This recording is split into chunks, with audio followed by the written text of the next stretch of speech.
l'amour de Dieu est inconditionnel. Dieu nous aime. Et parce qu'il nous aime, la Bible dit dans Jean 3,16 qu'on venait de citer, qu'il nous a aimés et il nous a donné son Fils unique. Mais lorsqu'on nous a donné ces thèmes, moi je me suis dit, qu'est-ce que je pourrais bien apporter au peuple de Dieu?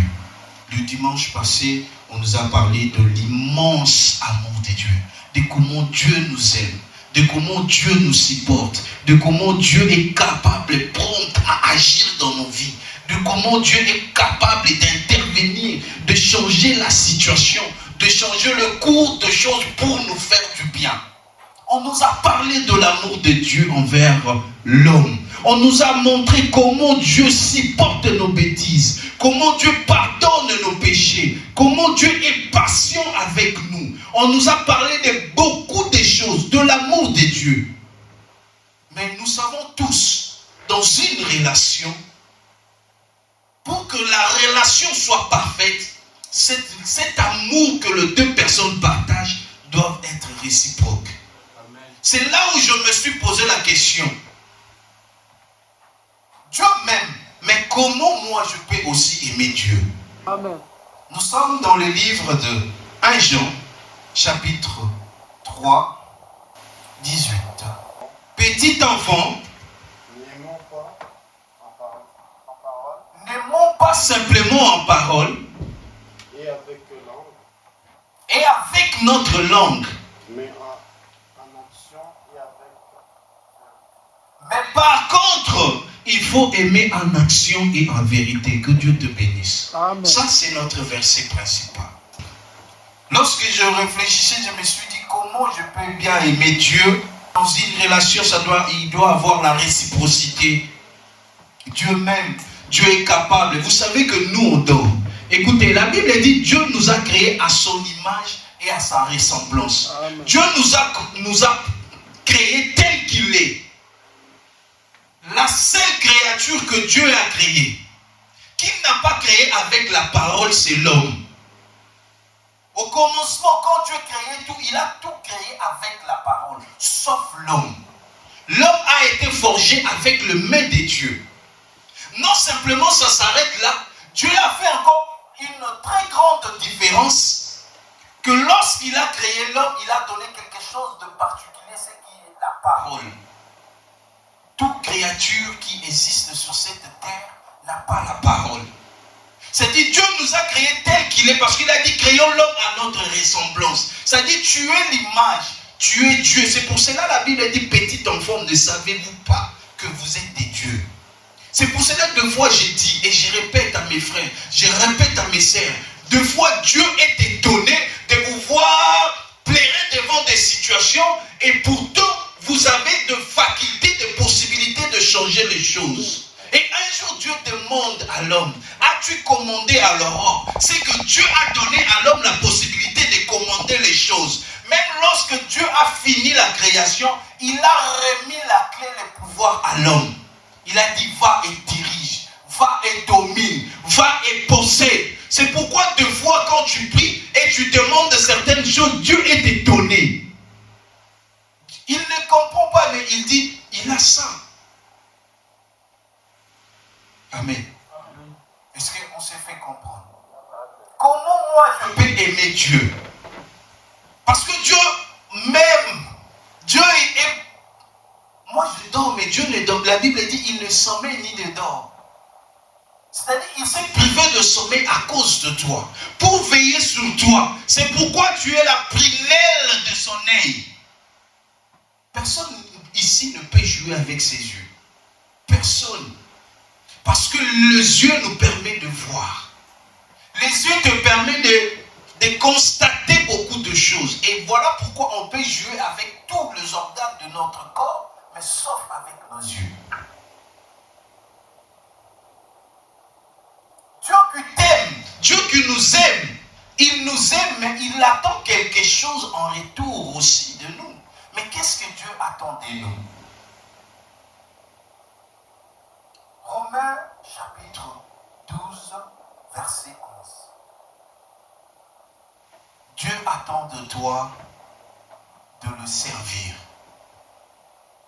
Après tout ce que Dieu a fait pour toi, il a dit, allez dans les nations, faites de mes disciples, baptisons-les au nom du Père et du Fils et du Saint-Esprit. Dieu t'attend dans le service. Je sais que tu te poses une question que moi je ne suis pas, j'ai jamais été, je n'ai pas un ministère. Tout le monde n'est pas appelé à servir Dieu ici. Tout le monde n'est pas appelé à servir Dieu dans la prédication, mais tout le monde peut être appelé à servir Dieu dans l'évangélisation. Pourquoi je dis ça? Est-ce que je pourrais poser une question à l'ensemble? Nous avons combien de ministères? Ceux qui peuvent savoir. Nous avons combien de ministères qui est donné à l'Église? Oui, papa. 5 ministères. C'est une bonne réponse, mais c'est une réponse qui est incomplète.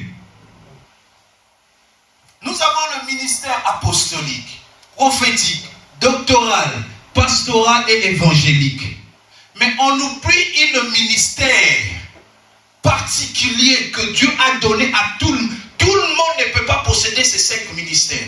C'est-à-dire tu ne peux pas peut-être être évangéliste, ni prophète, ni docteur, ni pasteur, ni dans les 5 là.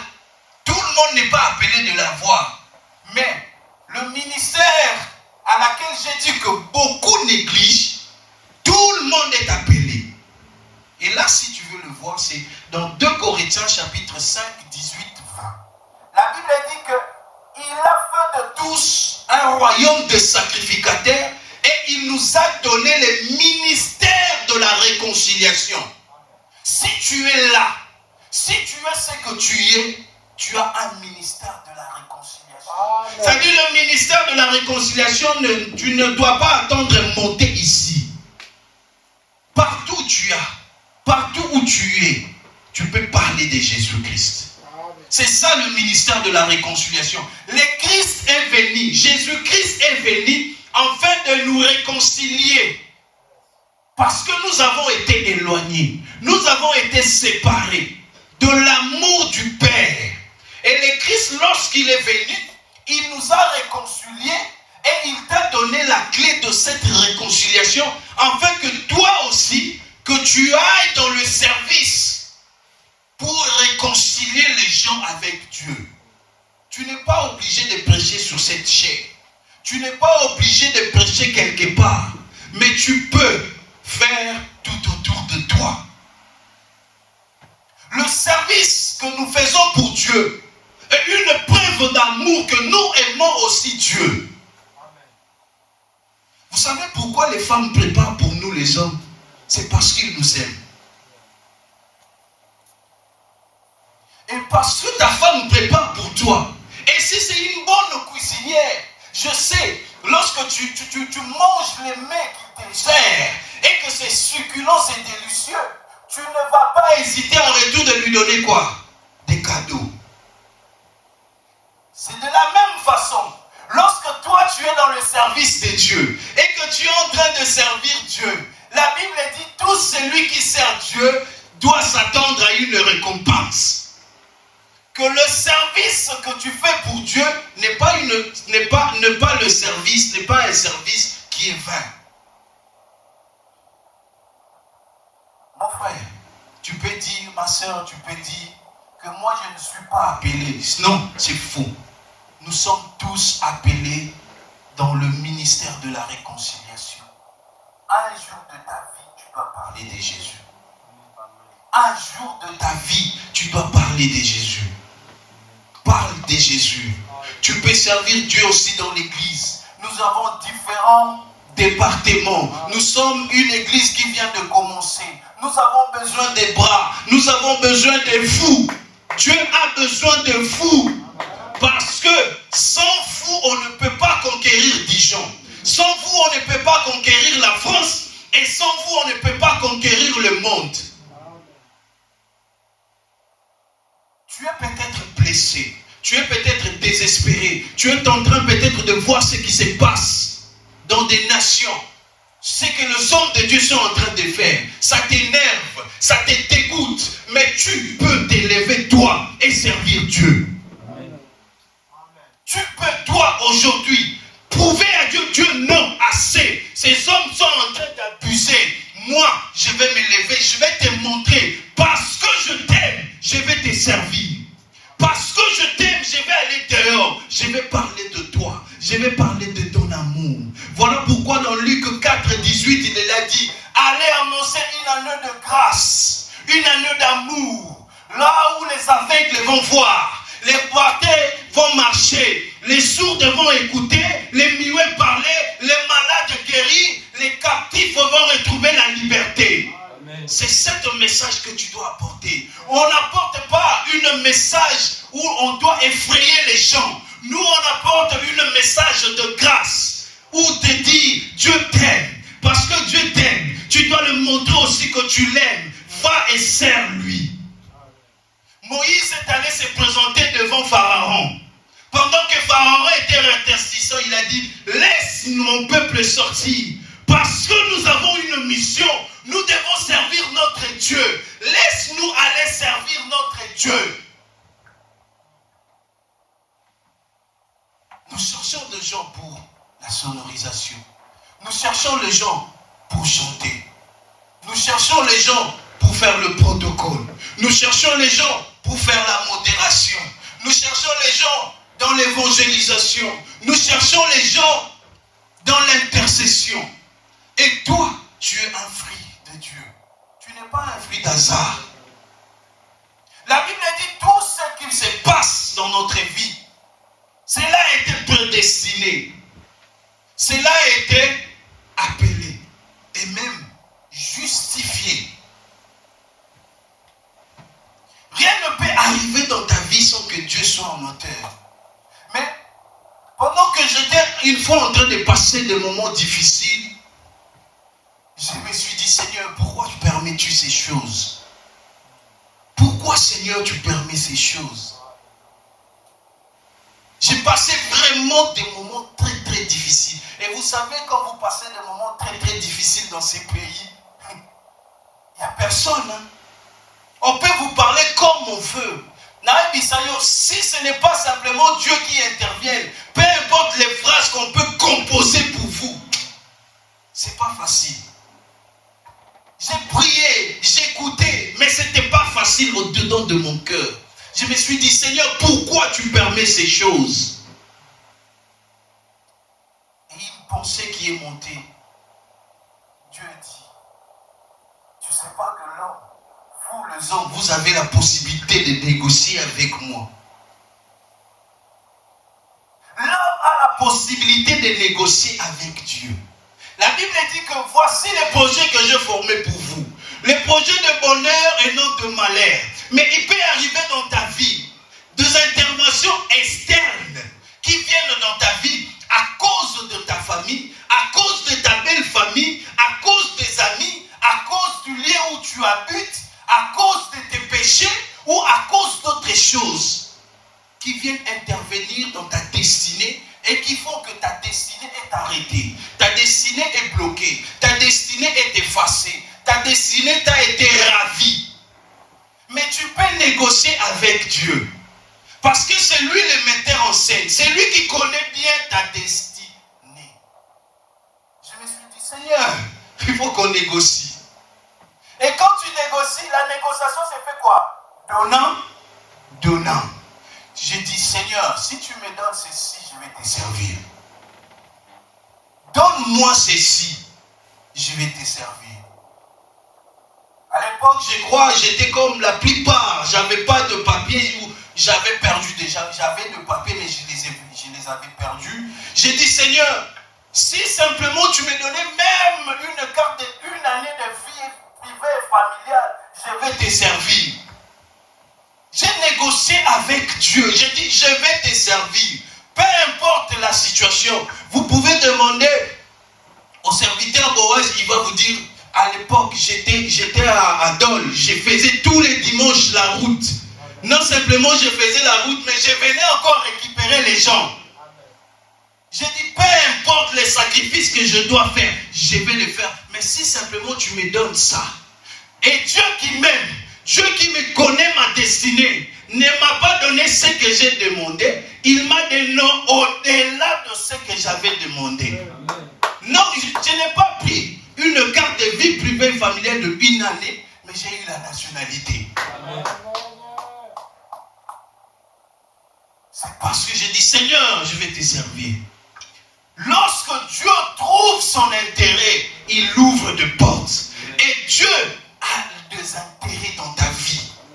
Dieu a des intérêts dans ta vie. Frère, s'il te plaît, je t'en supplie. Là, c'est moi. Je t'en supplie. Motive-toi. Tu ne peux pas. Tu dois dépasser l'époque ou les temps où on doit te motiver pour venir à l'église. Non, tu n'aimes.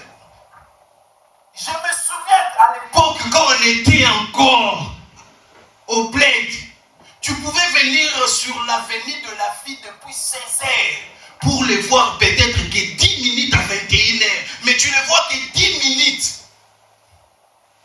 C'était un combat pour qu'elle sorte de chez elle, pour que tu la voies même pour 10 minutes. Et tout ça, on faisait ça pour l'amour d'une fille.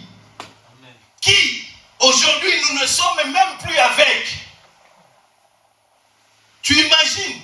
On n'est même plus avec aujourd'hui. Aujourd'hui, même si tu oses l'appeler, elle va t'insulter. Aujourd'hui, si tu oses même envoyer un message, elle va mal te répondre. Mais quels sont les sacrifices que tu as fait pour elle? Tu as même volé de l'argent à ta famille à cause d'elle. Tu as fait des choses que tu ne pouvais pas faire à cause de son amour. Mais à combien plus fort pour l'amour de Dieu? Lui qui ne sommeille ni ne dort. Lui qui ne connaît pas du repos à cause de toi. Frère, tu dois dépasser cette étape. Qu'on vienne toujours te motiver. Jean, il faut que tu ailles à l'église. Jean. Non, tu dois dépasser. Dis-toi, je ne le fais non pour les pasteurs, non pour qui, mais je le fais pour l'amour de Dieu. Amen. Comment tu peux aimer Dieu, tu peux le servir? Il y a plusieurs départements. Tu peux, je dis que tu peux. Il y a certaines situations qui peuvent t'arriver. Tu dois rappeler à ton Dieu. Tu dois rappeler à l'univers. Tu dois rappeler à la nature ce que ton Dieu a dit. Ce que ton Dieu a dit. Prends le temps dans la prière. Tu n'es pas obligé de faire 1 heure. Tu n'es pas obligé de faire 30 minutes. Tu n'es pas obligé de faire 2 heures. Commence petit à petit. On a tous commencé petit à petit. Moi, quand je me suis répandu, j'ai commencé petit à petit. 15 minutes, 30 minutes, 1 heure, 2 heures. Et maintenant, quand j'ai pris, je n'ai même plus l'heure. C'est lorsque je vais m'arrêter, je m'arrête. Commence petit à petit. Et tu vas monter. Mais ce qui est important, tu dois savoir connaître ton Dieu. Ton Dieu est puissant. Ton Dieu est grand. Ton Dieu n'a pas de limites. La Bible dit qu'il appelle à l'existence des choses qui n'existent pas. Si quelque chose n'existait pas dans ta vie et que tu as besoin que cela te soit donné au nom de Jésus-Christ. J'ai dit, si quelque chose n'existait pas dans ta vie, si la chose n'était pas prédestinée pour toi, si la chose n'était pas arrangée pour que tu la possèdes, parce que ton Dieu appelle à l'existence les choses qui n'existent pas, je déclare au nom de Jésus que tu la possèdes. Possède-la. Ton mariage, ton travail, tes enfants, tes papiers, tes diplômes, ta paix, ta santé, ta liberté. Vous savez, normalement à l'église, on ne peut pas prier à voix haute. Vous savez ça, non? Parce que dans la Bible, dans Matthieu 6, la Bible dit, lorsque tu veux prier, entre dans ta chambre, ferme ta porte. Ton Dieu qui connaît toutes choses va écouter ta prière.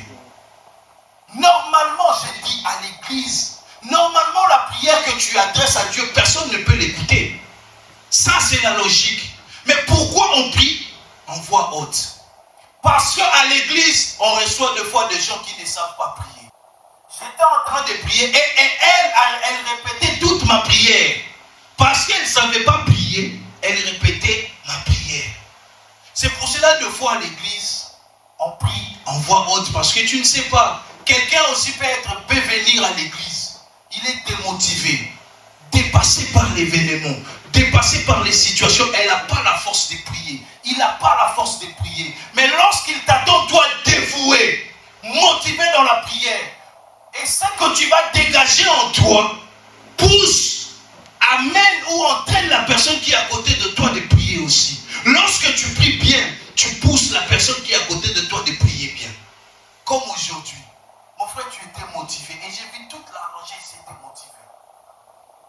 Parce que quand tu pries bien, la personne qui va être à côté de toi dit, mais pourquoi lui il prie comme ça et pourquoi pas moi? C'est ça. Mais normalement, on ne peut pas les faire. Mais on les fait pour l'amour de Dieu, pour les autres. Nous devons prier, nous devons méditer la parole de Dieu.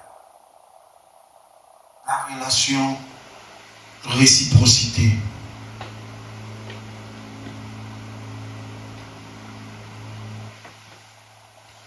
Aimer son prochain. Mon troisième point. Tu ne peux pas prétendre aimer Dieu si tu n'aimes pas ton prochain. Jésus répondit, tu aimeras le Seigneur ton Dieu de tout ton cœur, de toute ton âme et de toute ta pensée. C'est le premier commandement et le plus grand. C'est pourquoi j'ai dit à quelqu'un, je vais continuer à le dire, on ne peut pas te pousser à prier, on ne peut pas te pousser à venir à l'église, parce que si tu obéis au commandement dans la Bible, elle nous dit que c'est le plus grand. Tu dois aimer Dieu de tout ton cœur, de toute ton âme et de toutes tes pensées. Tu seras quelqu'un qui vient à chaque fois, qui vient à l'église sera motivé. À chaque temps où tu sais que ces temps-ci, c'est le temps de prière, je ne peux pas manquer.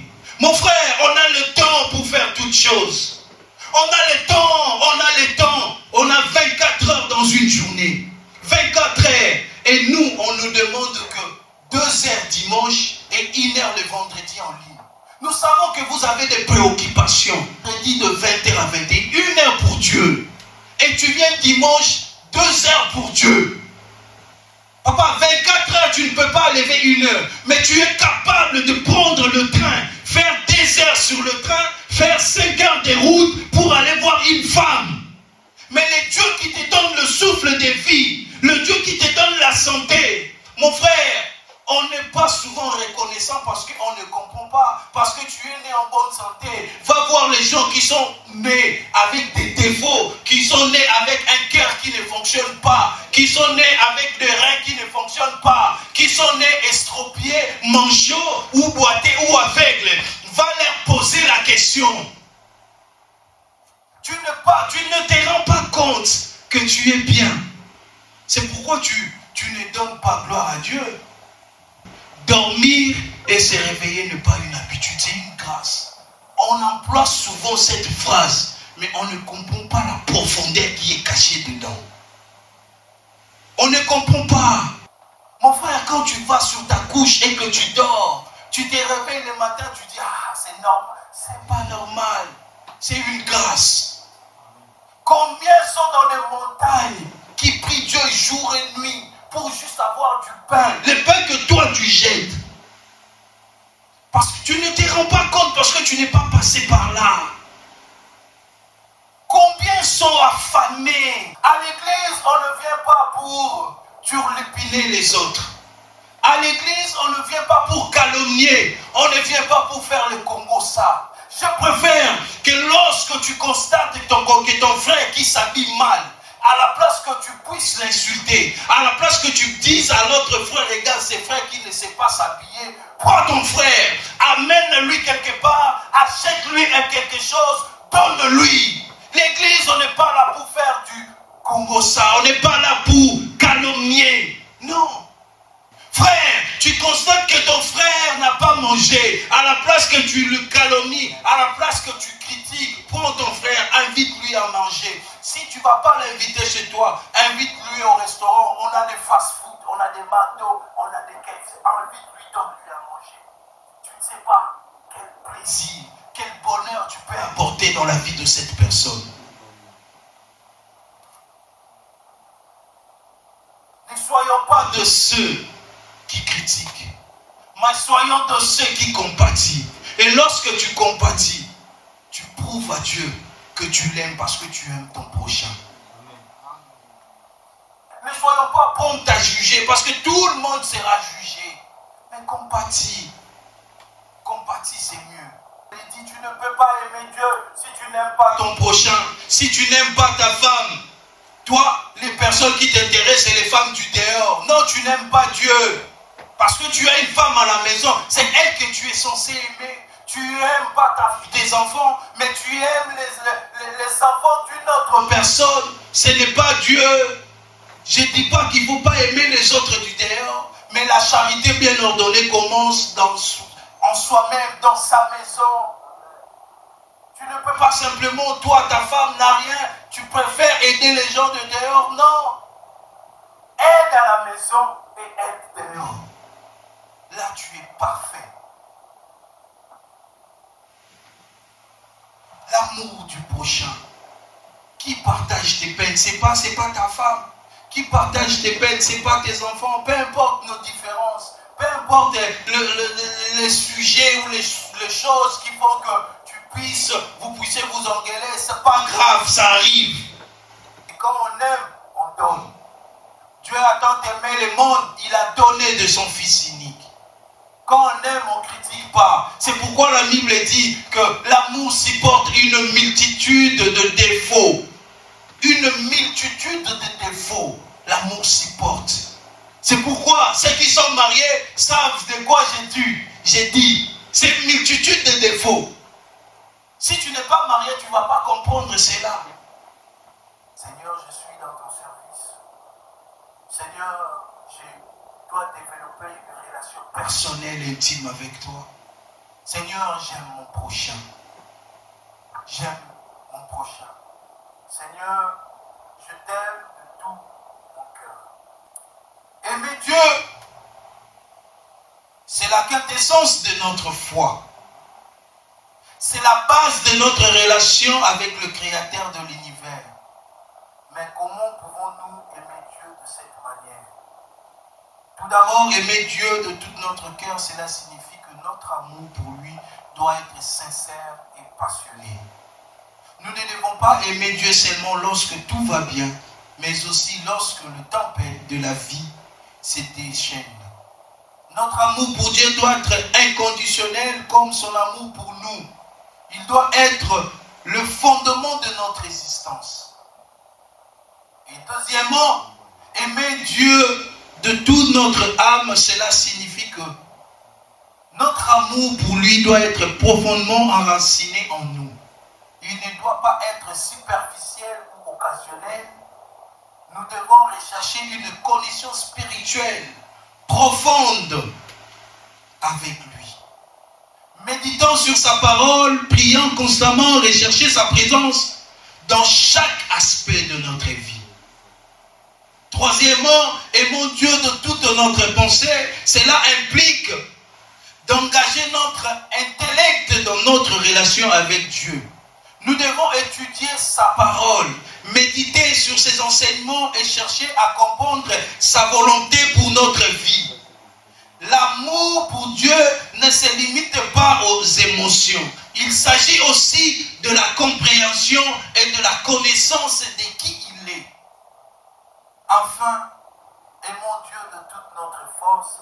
Cela signifie que nous devons mettre notre énergie et nos actions au service de Dieu. Nos talents, nos ressources et notre temps doivent être consacrés à sa gloire, en servant les autres et en partageant l'amour de Dieu avec le monde. Nous mettrons notre amour pour lui. C'est aimer Dieu de notre force, mettre notre énergie Il y a des gens pleins talentiers ici. Il y a des gens talentiers ici. Des gens qui savent toucher la caméra. Des gens qui savent chanter. Des gens qui savent faire des choses. Il y a des talents qui sont ici. Non simplement on a des talents, on a des dons aussi. Il y a des dons spirituels qui sont en nous, qui doivent être au service de Dieu, qui doivent être au service de l'Éternel.